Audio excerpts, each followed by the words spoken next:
To go. I said last time I recorded I was going to get some dinner. I have dinner right in front of me. Is it rude to podcast or whatever I'm doing, YouTube cast, while eating? I don't know. I don't care. That's what's going to happen, folks. This must have been game one. Look at us all sorting around and commiserating. Not sure that's the case, but I'm going to assume it is. No, Sarah had a white top on earlier, so this must not be game number one.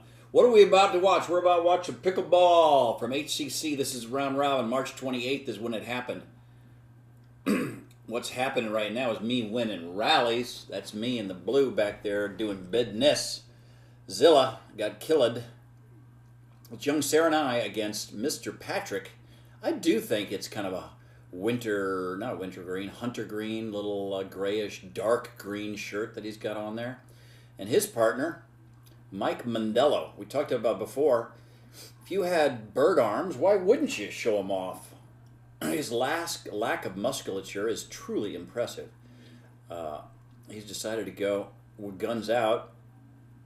I'm not sure if that could qualify as a gun. It might be noodle out. Sarah moving around effectively. She's good with her feet. Moving around quite efficiently, making sure she's in a good position and place to make the next pickleball shot. That's exactly what she's done right there. And again, earns us a little point. Good third shot drop. Really good shot by Mike, keeping her back.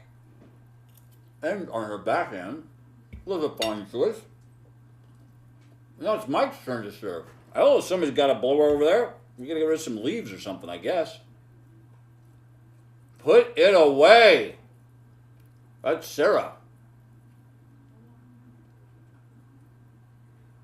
I think we're going to do a little classic Genesis today because of the name Sarah. That's in the plan, folks. Be ready for that treat. Me and 7 other people know the song I'm talking about. I do believe it was featured on not only on an album, but also on their 3 Sides Live. So a live album. Of course, the song is Me and Sarah Jane. I'm afraid I'll sing it so well that YouTube is going to think it's the original and therefore try to monetize what I'm doing here today. I like what we're doing there, other than me. Who's to serve? It's Sarah. Me and Sarah Jane in silence walk across the shore, tears of joy and mocking laughter, words lost in the wind. And there's other lines to it. And now city lights are dimming one by one because it's too much money to keep them on. That's all I'm going to do. Congratulations. It's the mass grand total of me singing Mary and Sarah Jane. Anybody who was the lead singer of Genesis during that tenure? Was it the original singer, Peter Gabriel? Or was 3 Sides Live when Phil Collins had taken over? Your answer will be coming up at the break.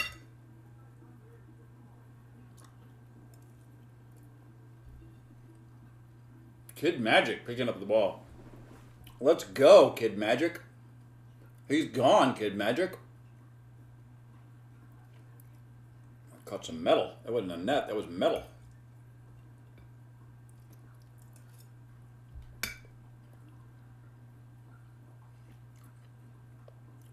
Nice. All right, before the break, we talked about what the song Me and Sarah Jane, which is featured on an album. I don't know if it's Duke. It seems like it's around the time of Duke. And then also in the live album, 3 Sides Live. And I asked you, was it the original singer of Genesis, which of course we all know is Peter Gabriel, who went on to fame with, especially the album So, songs like Sledgehammer and Shock the Monkey. Or was it Genesis? Later, when Phil Collins came from behind the drum kit to take over as the singer, Phil not only had great success and popularity with Genesis, but also as a single artist. He also did a lot of duets with other people. He also was famous for the soundtrack to the Disney movie Tarzan, which I think he did an extremely good job on. The answer to the question, me and Sarah Jane, happened after Peter Gabriel had left. Look at Mike staring at the camera. So it was Phil Collins that sang that song, both in the studio album version and the live album version.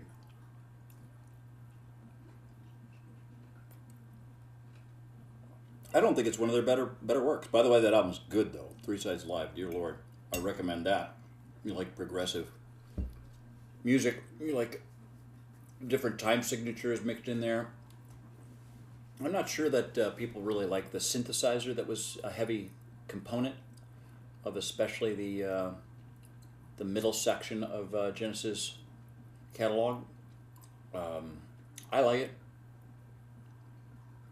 Tony Banks, of course, was a synthesizer aficionado. Most people saw him as the most important member of Genesis just because of his ability to structure chords.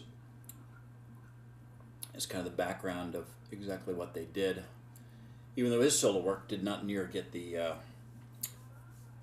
appreciation or sales that either Mike Rutherford or Phil Collins did. Mike Rutherford, of course, he wasn't really a single. It was called Mike and the Mechanics, but he was the driving force behind that band. And then Phil Collins, of course, with his albums, Face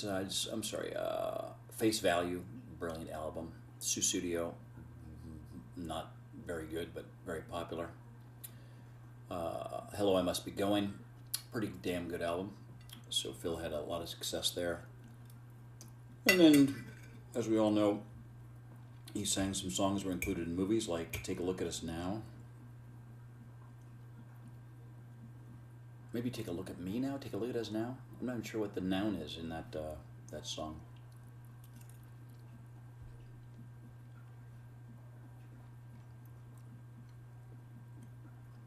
Probably different opinions out there. I really think their best work was when Peter was still with them. Not entirely just because of Peter. I think Phil's probably got the more skilled vocalist, certainly more melodic.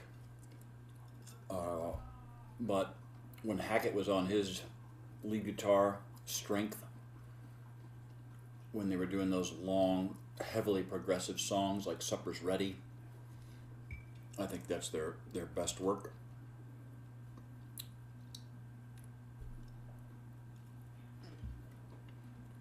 My pot pie's getting thin here. Not a lot more to eat. I'm still pretty hungry. Who's serving? Because I am not paying attention to this video at all. If we're serving, that means we're in the lead. If they're serving, they got 6 points. Damn it! Kid Magic is serving. That means they got 6 points and we don't.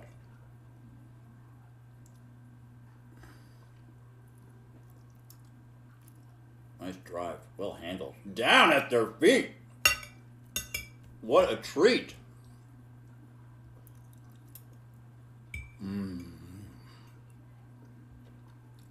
Let's talk about planetary systems for a little while.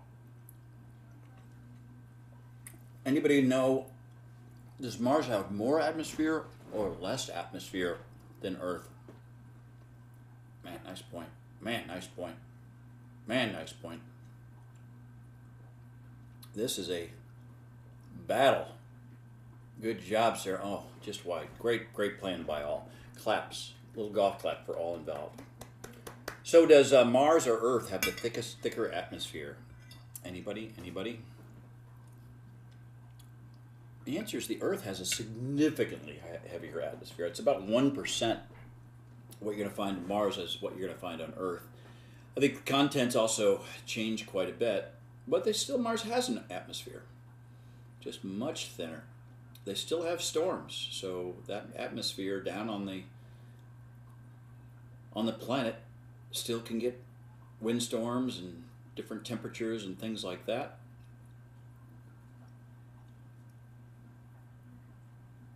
I think probably, and I don't know this, it's now that I think about it, I think a gas giant, right? Isn't that all atmosphere because it's gas? So like what planet has the most atmosphere? I would have said Venus because of the CO2 like just gone out of control on Venus. So of the rocky planets, which of course are the nearest planet, we got Mercury, we got Venus, we got Earth, we got Mars. I'm going to guess Venus has the thickest atmosphere.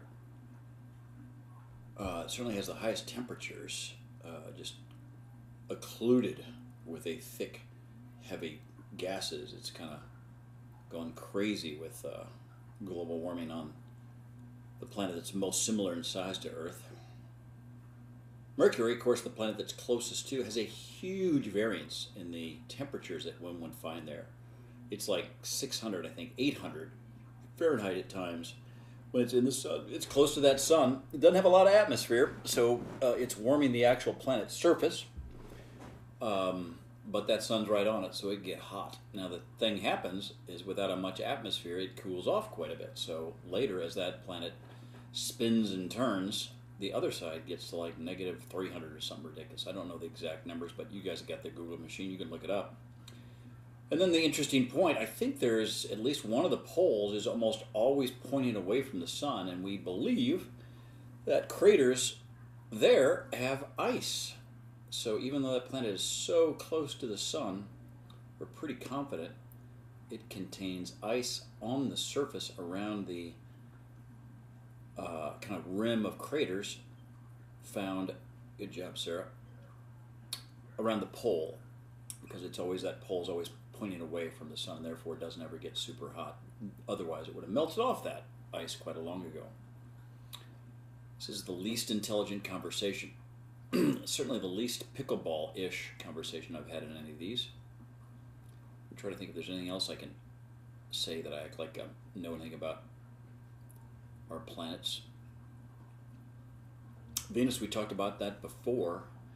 Carl Sagan was the scientist kind of like in charge of the study of Venus for quite a while. I'm not sure exactly in what capacity, or even what, like if he was with NASA or some just scientific community, but he studied Venus very closely and was deemed quite expert when it came to global warming, because we know that the atmosphere of Venus keeps all those gases and heat trapped.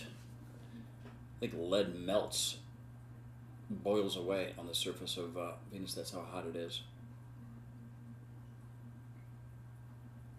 What's hot is how Sarah's playing. Whoa. Uh-oh. Good play. Come on, Sarah. Well, could we win this point? That would be awesome. Oh, all of that, and we get the distraction of a ball coming across our... You jerks over there. It's Abby and Chris, and who else would it be? It'd be Stacy, not on seen on camera, and Jeremy, not seen on camera, would be the last four. There's Jeremy peeking up. What's up there, big guy? There's Stacy. Hello, Stacy. Hello, Abby, not getting a backhand. Hello, overhand by young Sarah, winning the game. So proud of her. She's done so well. Got a new job, new vocation. Hopefully she'll still be able to play pickleball as much as she has. She's a delight on the pickleball court. Ugh, thought we got enough of that. We did not. There's a couple games on this. That's bad news for me. I just saw 42 minutes of film. So that means it's not just one game on here. There's going to be 2 games on here. That's more work for me. As we know, I'm pretty hungry. Hello, ATP. Let's go frame by frame on this business. He pushes me wide. I push Patrick well wide. Patrick goes wide and tick, tick, tick, tick, tick, tick, tick. Wait for it, gets to it. Flippy McFlipperson. Well in. Dear Lord. Talent on loan from God. Backhand ATP sharp angle. Not sure I got that angle. I would have thought that would have hit the post. Then I hit the ball in the net. Shock. Shaka Khan. Let's make the questions a little easier, maybe. What historically was regarded as a planet is now regarded as a planetoid? We don't have time. Game's over. We're just going to tell you. Pluto is the answer we're looking for. That game is over.